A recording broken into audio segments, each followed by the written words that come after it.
Welcome to the Next Level Podcast, powered by San Manuel, a series connecting you with the best minds in casino, hospitality, tribal government, and beyond. Enjoy the show. Hello, everyone, and welcome to the podcast. I'm super excited today to talk to someone who I've seen across the industry and have a lot of respect for. It's the general manager at the Downtown Grand, Andrew Economon. Andrew, welcome to the podcast. Thanks, Kenji. I appreciate it. Thanks for having me. Now, Andrew, I would like to go through all of your storied list of things and places you've gone, but that would be the end of the podcast. I know you and I have been in this industry for a long time and been a lot of places, but how about you give me like a little quick 3-minute origin story of you and how you've gotten to where you're at? Sure. I'll try and keep it brief.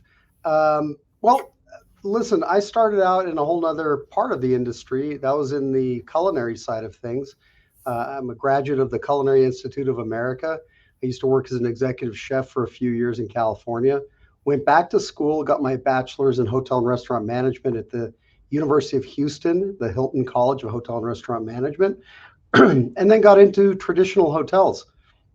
So I bounced around a couple different places around the States, and then had the opportunity to go overseas. And I went to Greece for 7 years.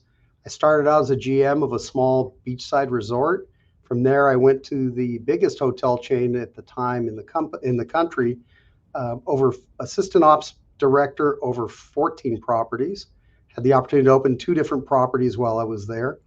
And then finally, the last few years that I was there before I came back to the States, I was doing development work in Greece, Cyprus, and Turkey for a Spanish hotel chain. When I did return, I came back to traditional hotels for a very short period of time, and then came to Las Vegas and had my opportunity to jump into the casino business, so to speak. So my entry level was into the Rio, and I was just trying to count back. I think it's been about 20 years ago. Try not to date myself too much, but about 20 years ago at the Rio as a director of food and beverage. And then I stayed in various non-gaming positions for most of my career until now, but had the opportunity to work obviously in Vegas. At that time, I was a part of Harrah's Entertainment before it became Caesars Entertainment. So we had 2 properties in Las Vegas. And actually the Rio was the flagship at the time for the entire company. So that was exciting times, and we did amazing things there. Then I had the opportunity to join Isle of Capri Casinos as a corporate VP over hospitality. And there we had 14 different properties in 6 states.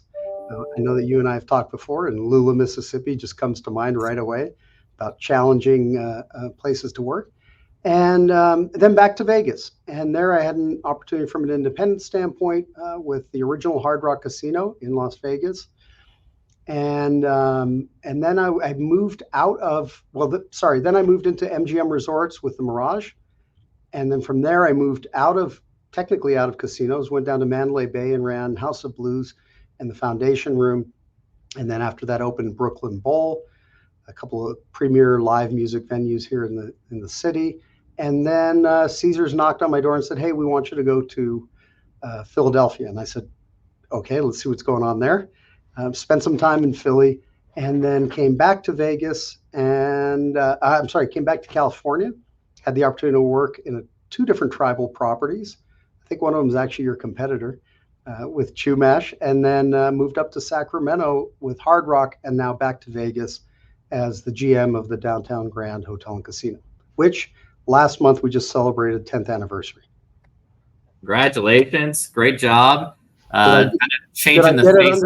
Was that under 3 minutes? I don't know. It was pretty good for the amount of miles you traveled. It's pretty tough to get in there.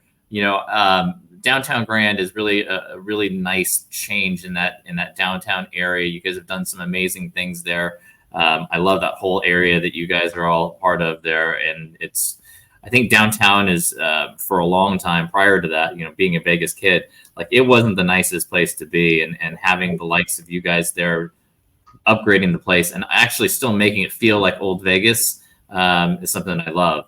And I'll come back to that because there's a lot of the old Vegas stuff that you have. But I was thinking about all of the iconic places that you've been, You talk about the Rio. The Rio in its heyday was the best food anywhere in the country. Like that was one of my favorite places to go all the time. The Carnival World Buffet, which would change the way buffets were ever going to be done. I still envy how that was done, and it was so great. How did you find a way to create such big differentiating things? I guess I think creativity and strategy and focus are so important. You had to have that to do something like that, or the Brooklyn Bowl, or a lot of these new cool ideas. Listen, I'm not the coolest guy in the room. I can tell you that right now. And I just try to look at it from a guest standpoint. And what can we do to make it better? And better is so subjective, right? And we can talk about this later. I feel that some of that has gone away the moment, and I'm talking about the Vegas market right now. Once the accountants really took over on both sides of the street, on the MGM Resort side and the Caesars side, it's really diluted down creativity, the ability to try new things, to really drive the guest experience much more than it is right now. Yeah, I think that, I will go right to it because I really love the marketing play that you guys have done to bring old Vegas back as part of it and changing again some of that creative market with stuff like the Joe special that you guys do, or a lot of different cool under the table type things, but also above the ground too as well. With, hey, we're not going to do resort fees, we're not going to do parking fees for locals on that side. That is fantastic. How have you guys seen that growth? How did you guys come up with these types of ideas? Well, first of all, let me I'm going to turn around for a second and grab something that's behind me. This is kind of polarizing, and our PR team has always challenged me on this, but I created a hat and a slogan, and I understand that it may be polarizing. I think that we got to look at the fun side of that and say, when I say make downtown great again, there's reasons why. And it took me about 6 months, excuse me, it took me about 6 months to figure out who we are as a property. And as I mentioned, the Downtown Grand is 10 years old. And still, we had no real position in the market. Now, let me back up for a second. We're a 1,200 room hotel, which by most people's standards is big. By Vegas standards, it's okay. We're the second largest in the downtown market. But at the same time, when you look at what was happening around us, I don't know that anyone really knew what approach to take. And post-pandemic, things changed a lot, obviously, throughout everybody's market. And so I sat back for about 6 months trying to figure out what we really are and what we should be in the market. What I came up with is we're a value proposition, and we should be doing things that target a customer that's going to appreciate the value. And value, again, very subjective, right? There are value customers that are paying $250 a night on the Strip. They're looking for a different type of value equation. And downtown's always been at a lower price point than the Strip, for sure. So we came up with this slogan, welcome back to the downtown deal. And we put it out there and we said, listen, here's everything that we are. And maybe we're not going to talk about the things we aren't, but we're going to talk about what we are. And we want to get people in the door that are going to have fun.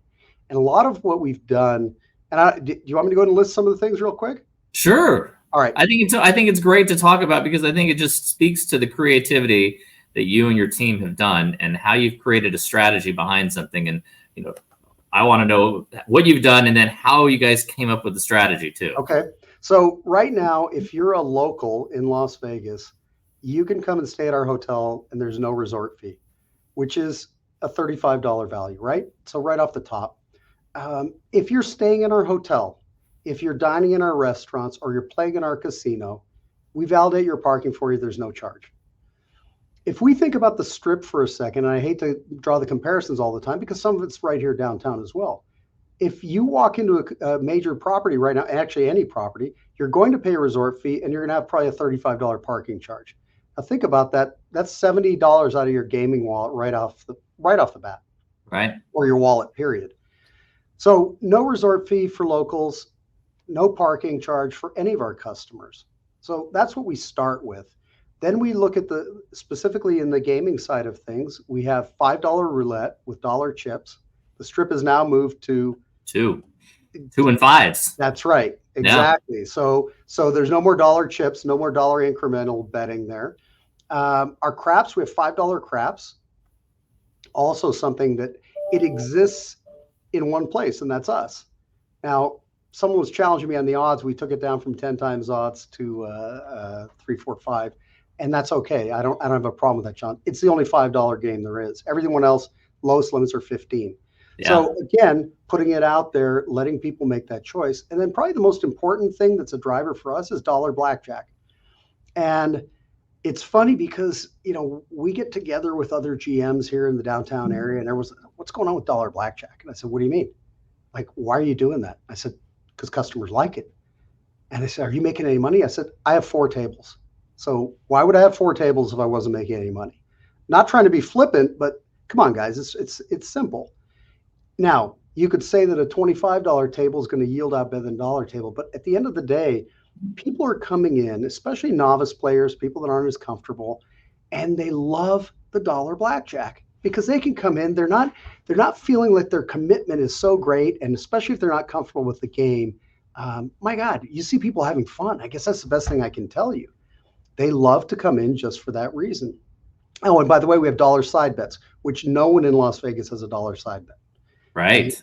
And interestingly enough, we started looking at the statistics on that, and we do very well with side bets as a percentage of play.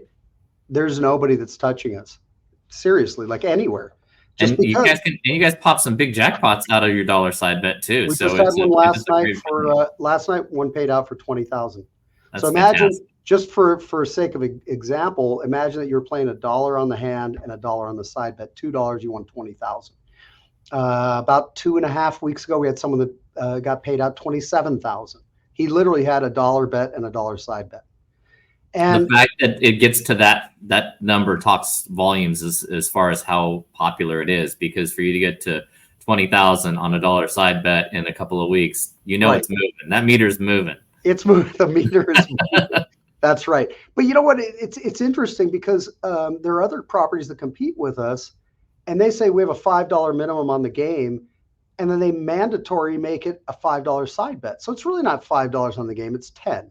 Mm-hmm. And we've talked about that with my casino director and said, no, we're not doing that. We're not going to force a customer to make a decision like that. I would rather leave it open. And do you want to play the side bet? Great. It's a great value. Knock yourself out. But if you don't want to, that's okay too. We're not going to force you to do that.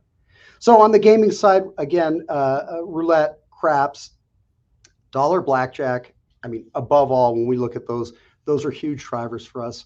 We probably it's been about 6 months ago, we put in a hot dog cart. And this was something that was very crazy. Everyone was looking at me like, you've got to be nuts. I said, nope, we're putting in a hot dog cart. So you get a hot dog and a beer for $2.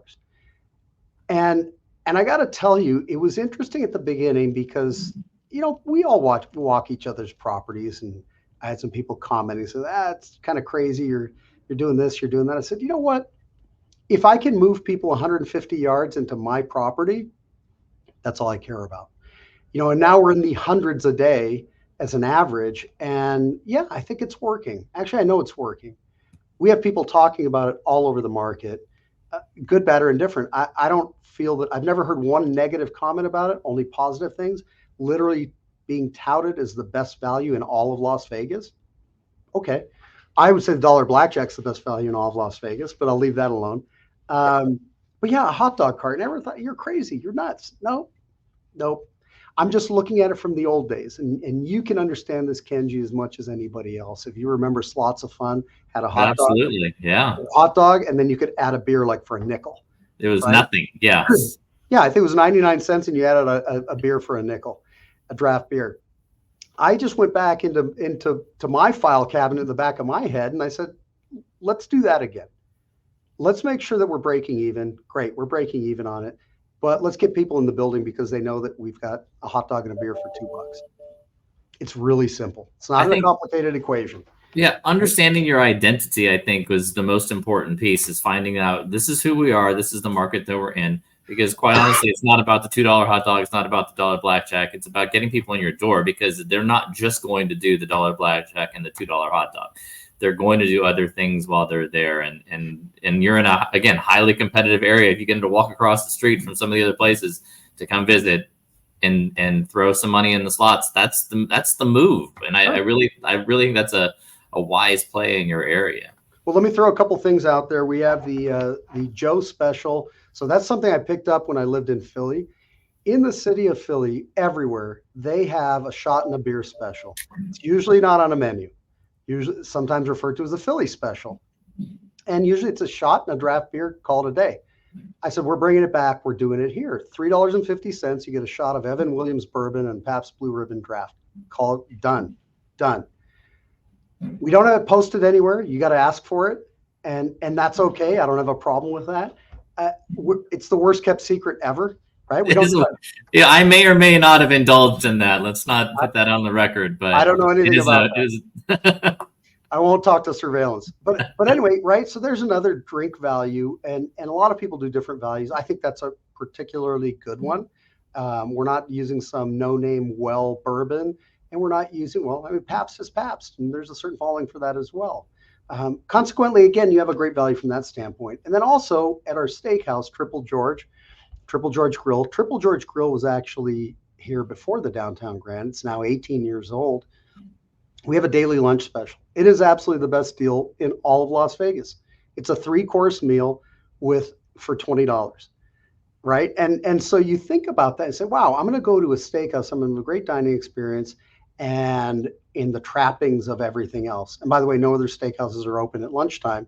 Consequently, we get a lot of high-profile visitors coming in, certainly from the government side of things. And I can tell you that our governor has been there, I don't know how many times. I see him all the time, before he was governor, after he was governor. But anyway, it's a great experience. That $20 lunch is fantastic, and people love that as well.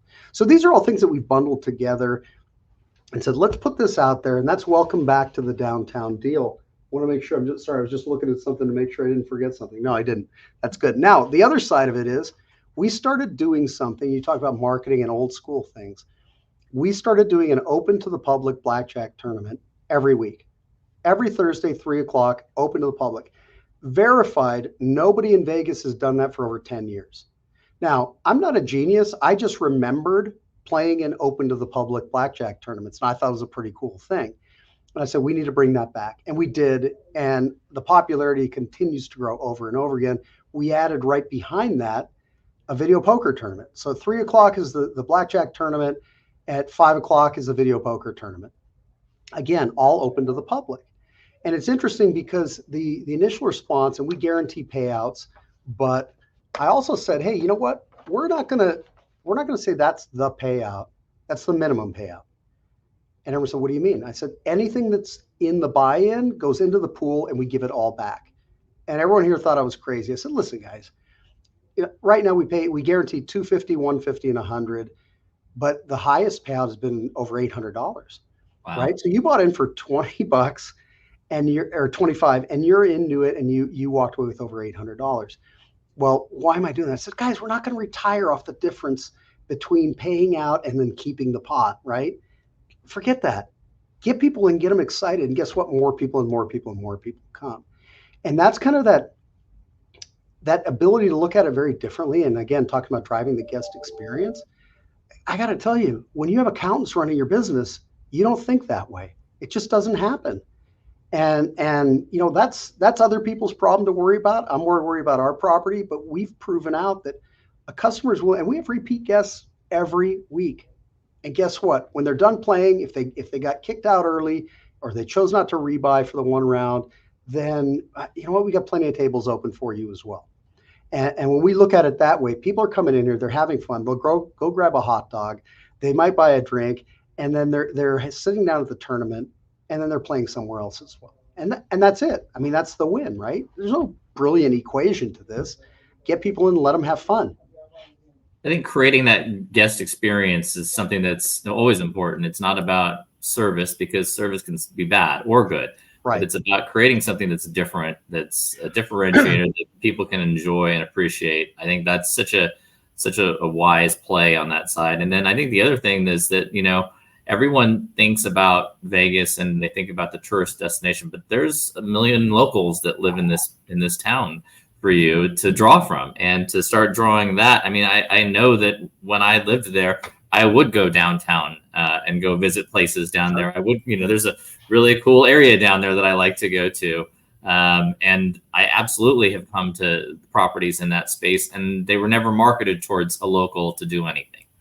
Well, interestingly enough, if we look at our direct bookings direct through our website, our second most popular geographic area that's booking into our property is Las Vegas. So just wrap your head around that for a second. We have a tremendous amount of locals that are staying here. They come to stay and play.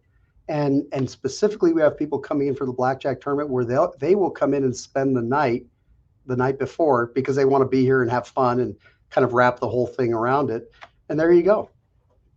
I think your teams have to appreciate just having that too as well. Locals are usually pretty good at tipping in this town. So I've always known that too. So I know that the team is a big part of, growing that piece, and they have to enjoy that you're going after that group too as well. We just had this last week, Thursday and Friday, we had 4 sessions of all staff meetings with our entire team. And one of the slides that went up there was our casino director pointing out how much everything has improved from a casino standpoint, whether it's volumes or just guest satisfaction. And I mean, that's objective. I don't even have to think about that. The numbers show that something is going right. And we kind of know what that is. We're getting people in the door and they're having fun. I love that you have these all team meetings because I know that communication is near and dear to your to one of your pillars. Talk about why it's so important. And I know that you communicating all the way down to your line level team member, that importance level and that trust that you continue to build with them. Well, it's always, I kind of figured this out a while ago for me, and I know it works for me. I don't know about others. I always meet with my direct reports every single week. It's a closed door, one-on-one session. And then after that, we have weekly meetings kind of at an operations level, so a bigger group. And then my biggest thing, if you will, is walking the floor and talking to our team. And we're a relatively small property, even though we're big from a hotel standpoint. So it's easy to get to know people on a one-on-one basis. And that communication is so important, fiercely important. There was a big gap before I got here, and I'm not trying to downplay anybody else. We had COVID in there and some other things, but years had gone by before there was an all-staff meeting. And the first one that I did about 18 months ago, everyone was looking at me like, what are you doing? And I said, well, we got to talk to our team, everybody. Like everybody? I said, everybody. I said, and it's mandatory. Well, that means you have to pay them. I said, I know what it means. I want everybody there. Pick your session, whatever works for you. Let's make everything available. And by the way, let's give away a lot of prizes. Let's have great refreshments and let people come in and let's talk to them and tell them what's going on. Let's talk about our successes. Let's talk about what's coming up in the future. All those things are so key because you have team members that might never hear this from their direct manager, right? It is paramount. It is absolutely paramount that people know what's going on. I think understanding the why is one of those that I think is always important to help people get to a goal. Otherwise, everyone's just scattered. And so to tell people directly what your expectations are and where you want them to be and how we can all do this together is so important. We actually are doing ours tomorrow. So great. We have sessions from early in the morning until late at night for the same purpose. I think that I really enjoy being able to spend that time because we're a large facility now. And so getting to see and there's over 7,500 people that are running around this campus. So being able to get a chance to see them in one location at least helps out that cause. But I think that goal setting to get you to where you want them to go to, I think is super important to their development. Well, I'm sorry, Kenji. I'm just curious. Do you guys have a theme around your meetings? Is there any kind of we were not country western, if that's what you're asking. I do not have a cowboy hat, but typically there is something that's going. This one's going to be more of a holiday theme. We are doing a ton of prizes, a ton of food trucks, and so it'll be more of a gift giving thing. There may be an appearance by a GM who may be in a Santa outfit. I am not positive yet on that, but I think we want to make sure that we have a good time while we do it. And I think it's important to show that we're, human as well. I think being in a GM chair, sometimes people have they're they're sometimes a little intimidated because of the title, and I want to make sure that they aren't, because it's just me. I'm just a human. I'm just another person, and just like them. And I want to make sure that continues, that messaging, being real like that. I think you're very good at that too. From the people that I know out of your team, that's such a big factor. Is that they don't go in going, this is what the boss said. This is what Andrew said. Exactly. And you know what? And I agree with you. And we do themes just to kind of be a little bit more creative, let people know we can, quote unquote, let our hair down. But it's really about having more fun. And as I've said to my entire team, and I think they understand this pretty well, I take our business seriously, but I don't take myself that seriously. We got to be able to have fun, guys. I mean, that's what we're in, the fun business. We're in Absolutely. And so when we did our Thanksgiving holiday party over 2 days, I was there handing out grocery gift cards wearing a turkey outfit. And I think that the highest compliment was that this year someone walked up behind me and said, "Hey, Andrew, how are you doing?" One of our team members. I wasn't facing them. They knew it was me, because who else would come to a party wearing a turkey outfit, right? And to me, that was the greatest measure of success right there, that they get it, that we can't take ourselves too seriously. We can have fun. There's no reason not to. Let's take our business seriously too, but at the end of the day, let's have some more fun with it. Yeah, I think that's where you and I are so kindred to each other, doing those things, putting yourself into a somewhat vulnerable situation to do those things, like a turkey outfit. I've been Super Mario this year when we were at Universal for our Team Appreciation Day. So we do these things just for the fun part, but I really do appreciate that when we get a chance to see our teams, to let them know how important it is from every single person along the way. I've done all of these jobs and roles, as have you, especially from the food and beverage side. I know the long hours. I know the difficulty of it. Heck, the stewarding folks is probably the most difficult job. Housekeeping is incredibly hard. And to understand what they're going through and making sure that every decision that I make as a leader is also cognizant. I have to be cognizant to what their opinion will be on it. And I want to make sure they're taken care of more than anyone else. Well, and there's nothing better than having, let's say, a guest room attendant or even someone from stewarding or PAD coming up to you while wearing a turkey outfit to get their picture taken with you. Absolutely. And I can tell you, there's one guest room attendant who's a 10-year employee here. And every single time we've had an event, every event, all staff meetings, Thanksgiving, Christmas, she always runs up to me, gives me a hug and a kiss, and says, "We need a picture." And she's got a collection going. But it's fantastic. Yes.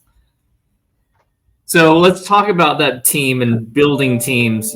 I think that I always say that getting your strategy and your focus is important to find out where you are. It seems like you've done a really good job of that. And then it's building teams, and how do you get the right people in the right place? How do you make sure that everyone is in the right space, but also growing and developing along the way?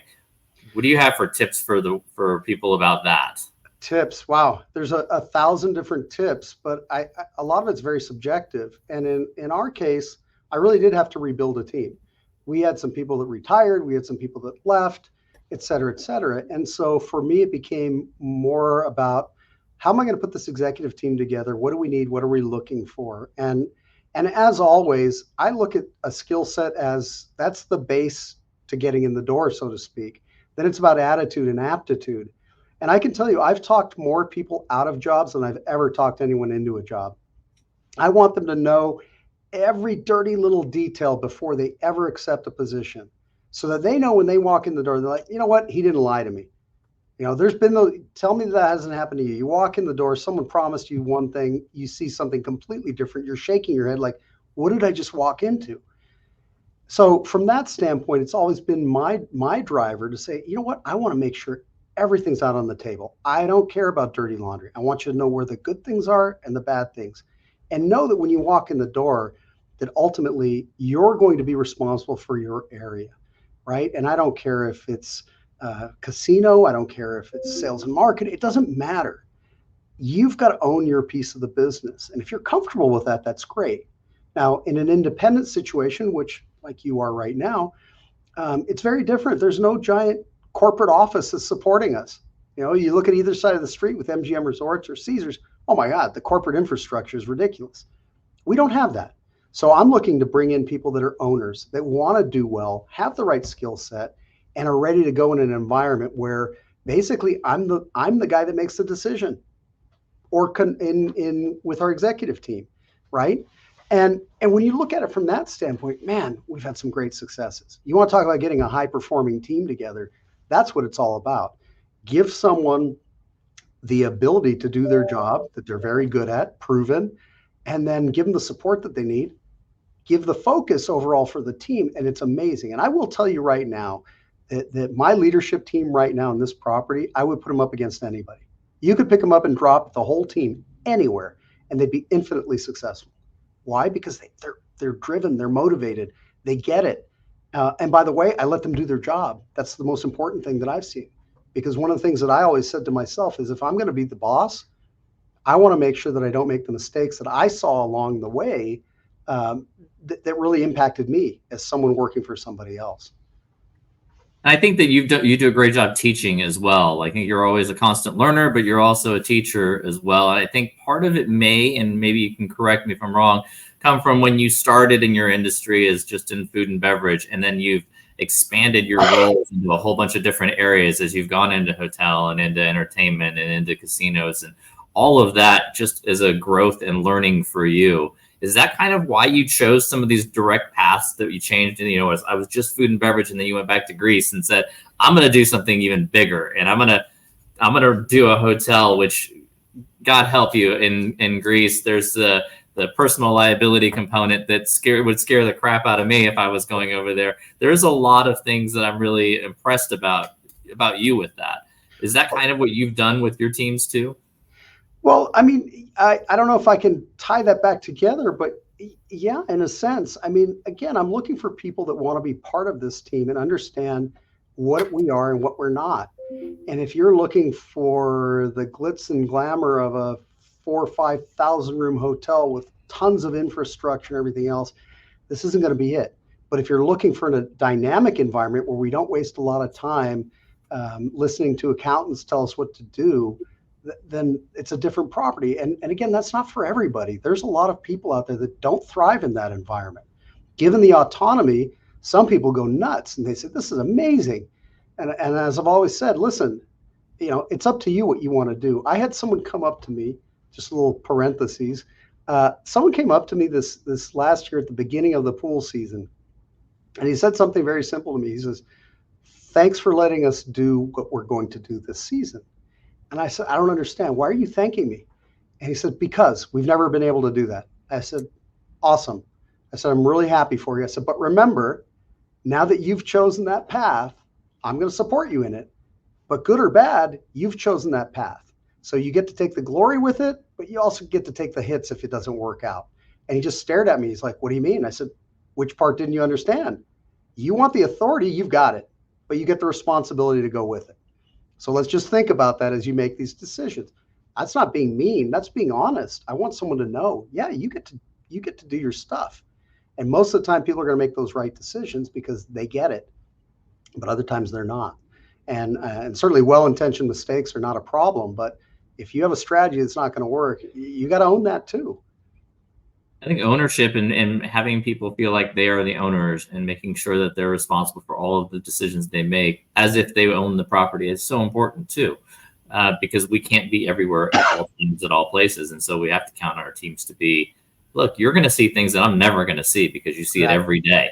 And so to teach them to do that, I think is so valuable. Well, I'll tell you the number one thing that I've done since I came to this property, and something took me probably 30 years to learn, but I finally figured it out. I'm going to give you the free secret today. I love it. Absolutely. Tell all of our people here let's hear the free secret. Paying attention. Here's a secret to success. It's worked very well for me. My number one goal has been to focus the team on what's important. And I know that sounds like so vague, but it's really simple. Anything that you're going to do has to affect one of three areas. It has to affect top line revenue, bottom line profit, guest or employee satisfaction. If it doesn't affect one of those areas, don't do it. It's not going to move the needle. It might be a good idea, a fun idea, nice to have idea, but it's not going to move our business forward. And think about that for a second. Top line revenue, bottom line profit, guest or employee satisfaction. Every single team member in the management team that's ever started here since I've been here has heard the same speech over and over again. I usually draw a big funnel and I say, these are filters that are in the funnel. Put all the ideas in the top. If it makes it through the filters, good, do it. If it doesn't, don't do it.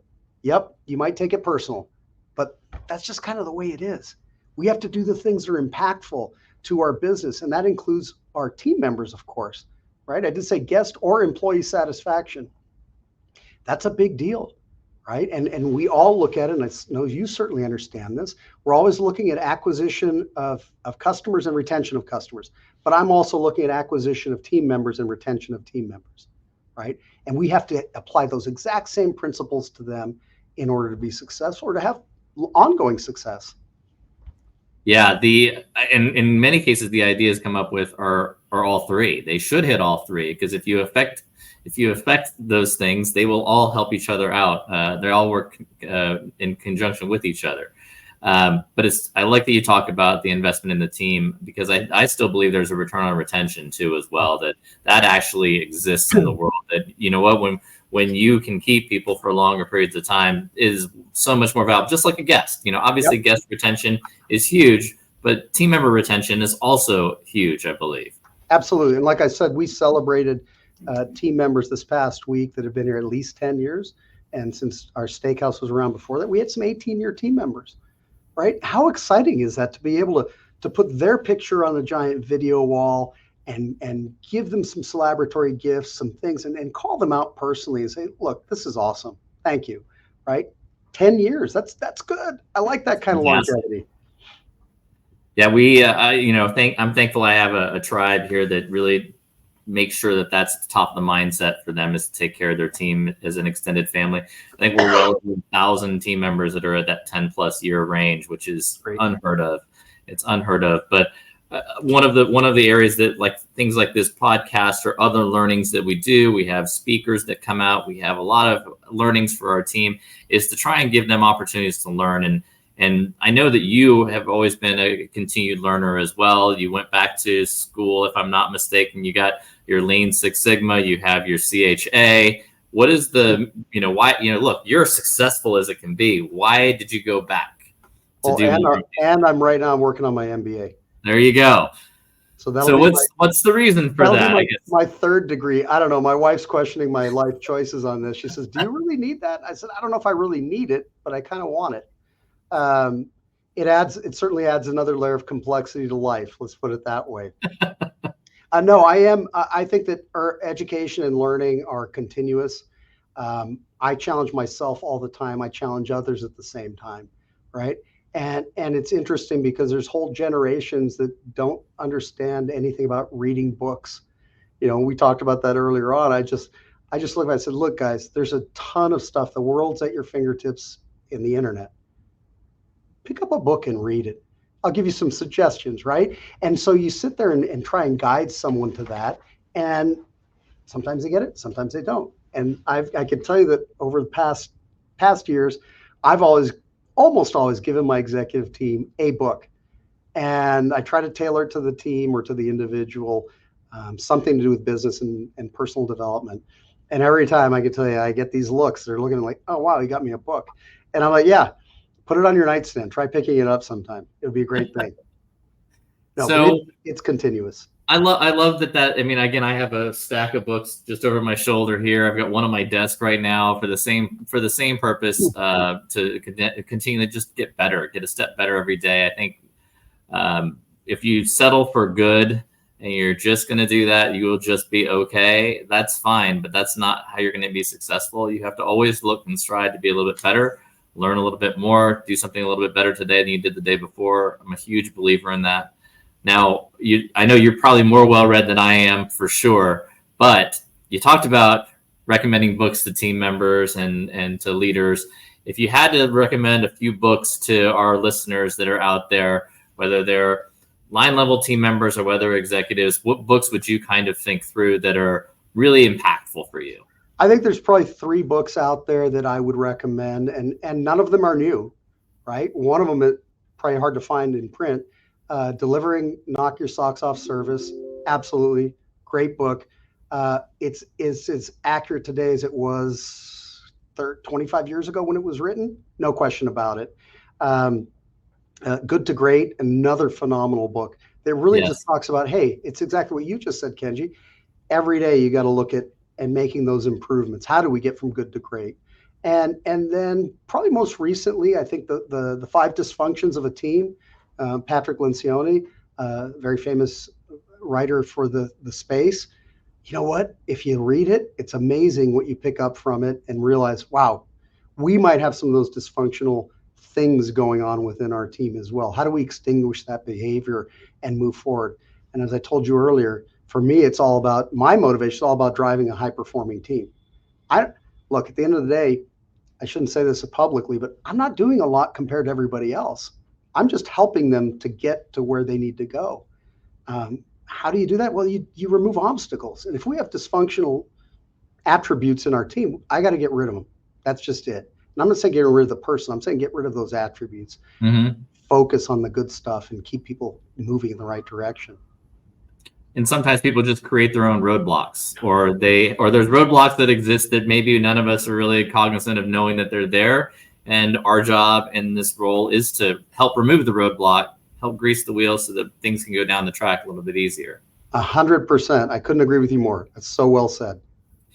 So, I think that when you look back at your career along the way, I know I think that you serve yourself as a mentor to many, but who in your past has really created that mentorship for you that's helped you kind of guide along the way? What kind of advice did they give you to get you to where you are for this longevity of a career? There's not a lot of us that are in this for 30 plus years that really enjoy it still. And I think you and I both in that category, loving what we do. We are, and that's a good thing, I think. Well, I will tell you this, that, let me answer that in 2 parts. So first and foremost, I would say that someone that was very impactful to me, and it was because I first joined the casino industry and he was very good at what he did, was the VP of Food and Beverage that hired me at the Rio. I went into a director level position. And it's really interesting because he knew that I'd never been in the industry. He hired me from outside the industry. And I think you understand how incestuous Las Vegas is as a market. I'll never forget starting my position, someone walking up to me and said, "How'd you get the job?" I said, "What do you mean, how did I get the job?" He said, "How did you get the job?" I said, "I applied." And they said, "But you don't have any casino experience." I said, "I know." And they said, "Why did they hire you?" I said, did you know somebody?" I said, "No, I don't know anybody. This is what I do for a living." So it seemed like the right thing. Well, I can tell you that boss was very instrumental in pointing out some things about the casino business because he'd been in it for quite some time with the Harris organization. And I think probably one of the biggest takeaways I ever got, and I've used it ever since, is don't feel compelled to speak. And again, you just think about it in the simplicity of that. There's a lot of people out there that want to hear themselves talk, or every time that something's brought up, they feel like they've got to get involved in the conversation. No, sit back. You're in a meeting. Don't feel compelled to speak. Make your notes. If you have a valid question that's pertinent to the discussion, great. But you don't need to put your opinion on there. You don't have your stamp on every single thing. Sit back, pay attention. You probably have seen the movie before, but you might not know this version of the movie. So learn from that. Don't feel compelled to speak. Ask relevant questions. It's amazing how far that goes. I know it sounds really stupid. On the other side, talking about mentors, I would say rather than having a mentor that's really guided me through, I certainly have a great friend that I can bounce things off of, CEO of a major casino company. That's not what I'm talking about. I think that I've learned more on what not to do by leaders that I've worked for than what to do. And those are all cumulative, right? We've always had those supervisors, those bosses, those GMs. You just look at them like, dude, you don't get it, right? This is really hard to work with you because you're not paying attention to what's going on. And you know what? You're a little bit unrealistic about some things. And quite frankly, you don't have a pulse on what's going on. Those are things that you learn from over time. So again, I go back and say, that's something I don't want to do, right? So those learnings have piled up over time. And every place that I've ever worked in my life, I've always learned something. There's some takeaways, some positive, some, if you will, negative. Don't do that again, or you don't want to be involved in something like that, let it go. So to say that I've had one mentor, I don't know that I've had any one person that's just driven that home. Yeah, I think sometimes you're right, though. Some of the best learnings that we've had are from people who we don't want to repeat what they've done. And you see it from a different perspective and go, man, if I ever do that, someone needs to come punch me in the face. Like I've had those moments where I've told people, I was like, if I do that, you need to take me out. Like I can't be that person. I don't want to do that. And it's Don't want to be important. that. Agreed. It's important to take learnings. It's great to be able to learn from good and bad. I think there's always a lesson to be out there, whether it's through that or just with things that we do. You know, we have a saying here that's, you know, to fail fast and learn faster. Absolutely. And take the shot. Let's go. Let's do it. It feels like it makes sense. And then go, okay, that was a terrible idea. Let's not do that again.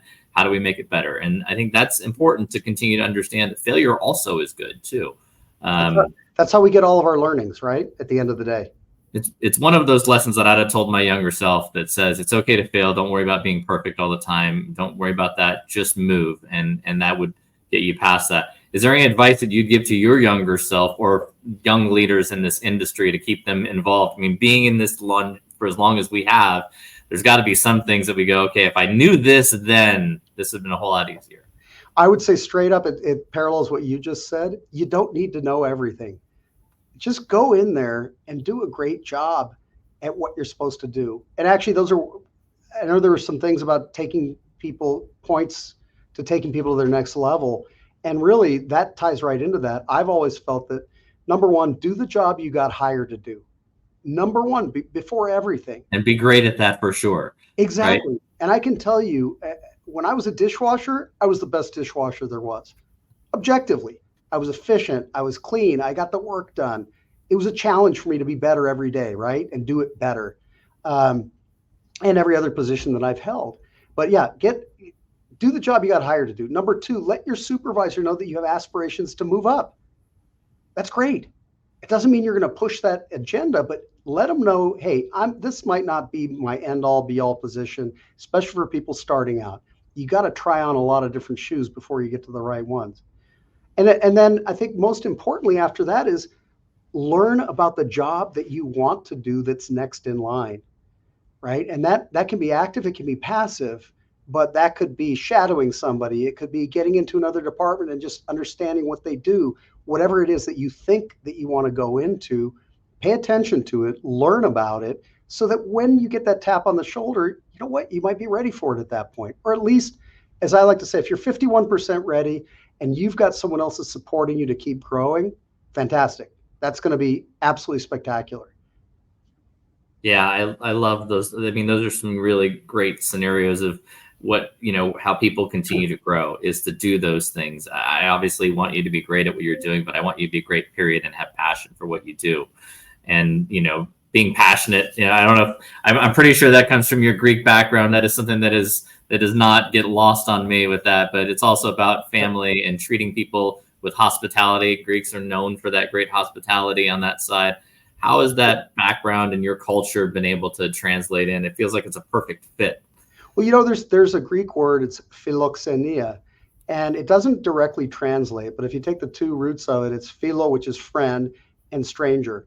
So a friend of the stranger. So philoxenia is that ability to take someone into your home or into your place and really show them how we're going to take care of them, right? And so, yes, it does. And I say it might not almost sound cliche, but it is something that the Greeks have, that we have as Greeks. And I know it exists in some other countries as well, but we have a specific word for it, right? It's being the friend of the stranger. And how do you do that? You figure out who your customer is and what it is that they want and just give it to them. It's that simple. And in our example here, I mean, we have some people that are here for conventions. We have people that are here just to have fun, as you do as well, right? They're here for all different reasons.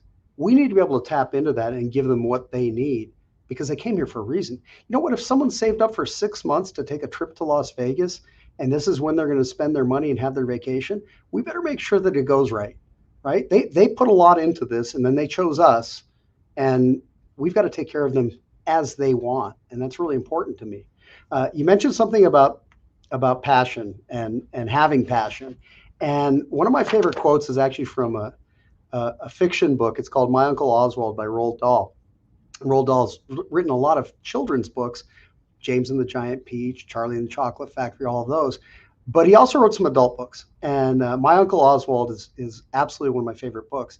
And there's a quote in there that I love, if you don't mind.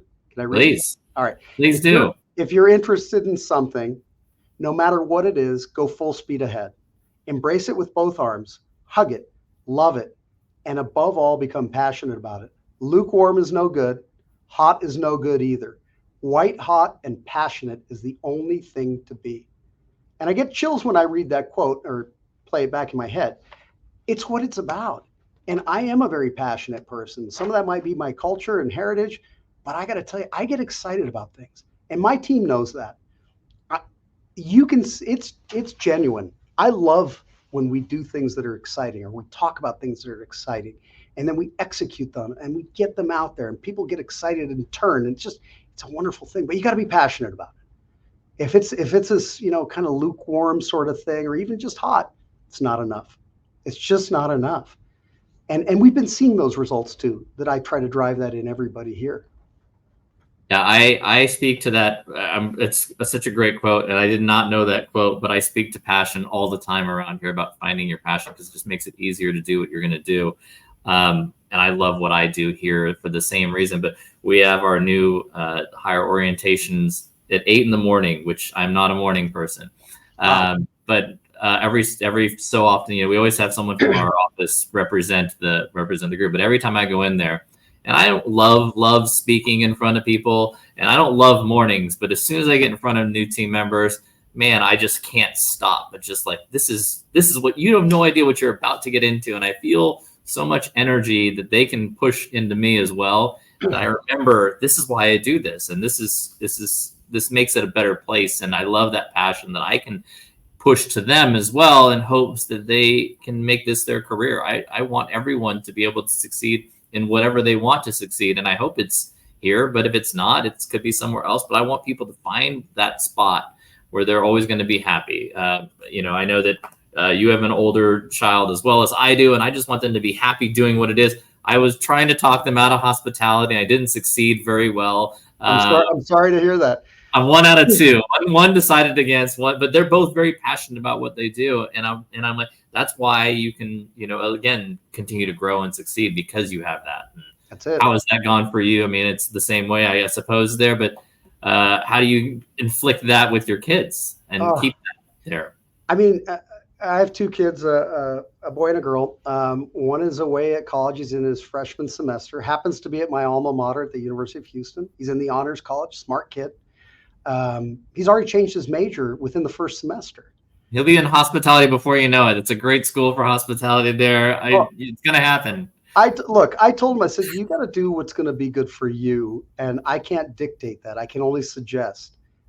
My daughter's the same thing. She's 4 years behind him, and she's already thinking about what her future is going to be. I can throw out a few things to guide her. And at that point, they're going to have to make those decisions.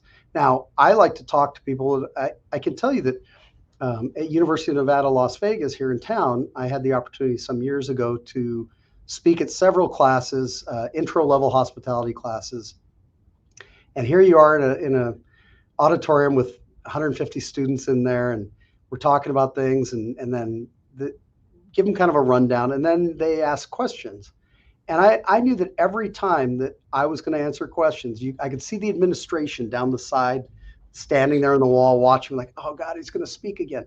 Of course I'm going to speak, because I'm going to tell you as a hiring manager what I'm looking for, right? And I wanted to have that opportunity to set that expectation.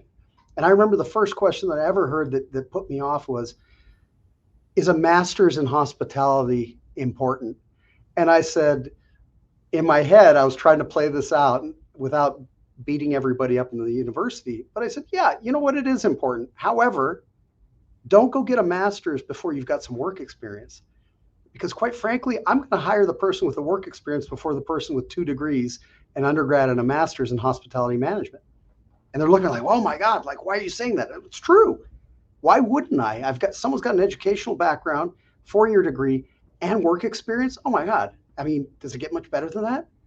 Right? I mean, these are the things we talk about. And I like to coach people in that direction as well, especially younger people that are either getting into industry or thinking about it, right? Think about those things. Think about internships where you can, so you really truly know what you're doing before you go further on in your potential career. But really get a feel for it so you know what's going on, because it's not for everybody.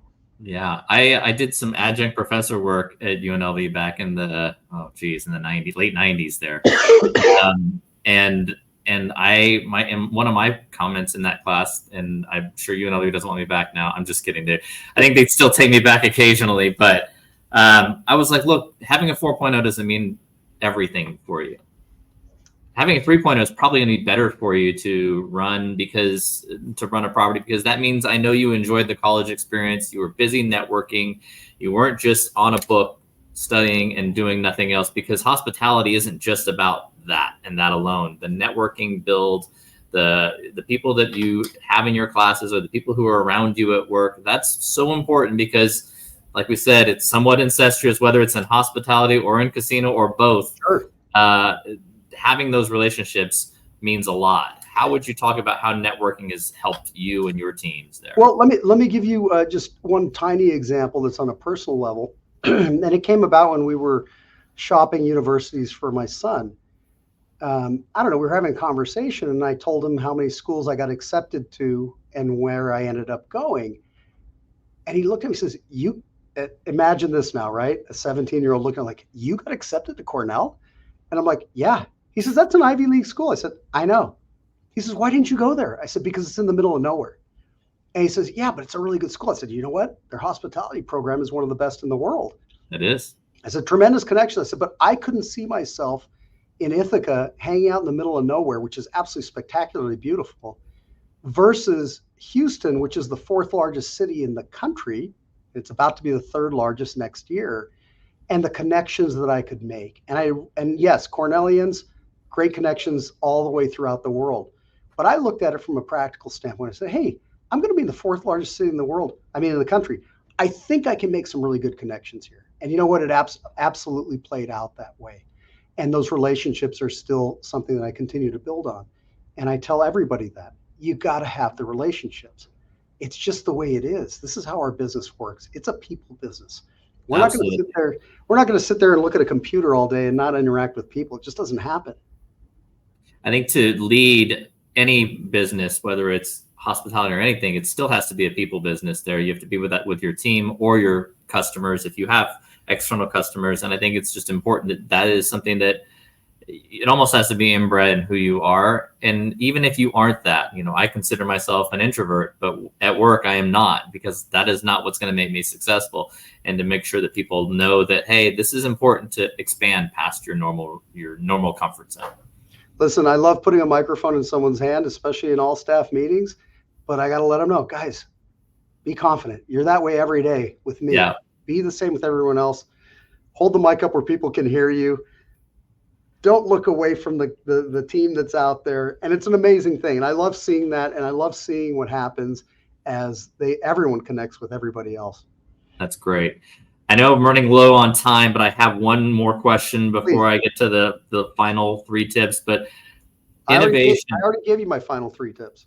I got all 3 tips already there? Do the job you got hired to do. Let your supervisor know that you have aspirations to move up, and then learn the next job that you're looking to move into. Perfect. And then I'm going to go backwards then. So I got one more. So we know those are the big 3 tips there. But innovation in our industry. I think that the casino industry has kind of been behind, even hospitality has kind of been behind the gun as far as how do we innovate, how do we do things better. And I think all of a sudden things are really starting to move and progress.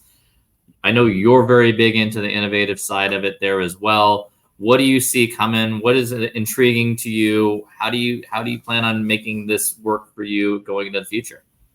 Well, it's interesting. If we kind of talk about trends and what the industry is looking like, I agree with you. In many ways, we've been way behind the curve for years. And part of it's just traditionally the way the business is run, and that's fine. As I mentioned, I hate the fact that accountants have ruined a lot of properties by stripping everything. Let me give you an example. Someone went into Caesar's Palace, I'm naming them by name, at a casino bar, ordered 2 Heinekens with a tip. How much? $40 probably. $39. That's right. Crazy. How does that ever make sense? Right? That's the part where someone's looking at numbers that, we can do better.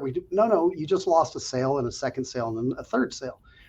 When I look at where we are right now, at the end of the day, we are a very data-driven business. All of us are. right? And the IT side of things is more important than it ever has been. When we talk about protection of player data and everything else that we do, it's all IT based. Open up a slot machine, it's a computer, right? There are no coins in there, there's none of that stuff. It's a computer. The IT side of things, I think, has really ramped up over the years, and certainly on the marketing side of things, leveraging technology where we can. The big buzzword right now is AI, and I keep shaking my head and saying, guys, we're a hybrid of the personal business and the data or technology side of things. We're already that. Where do you see AI fitting in? I've been asked this several times.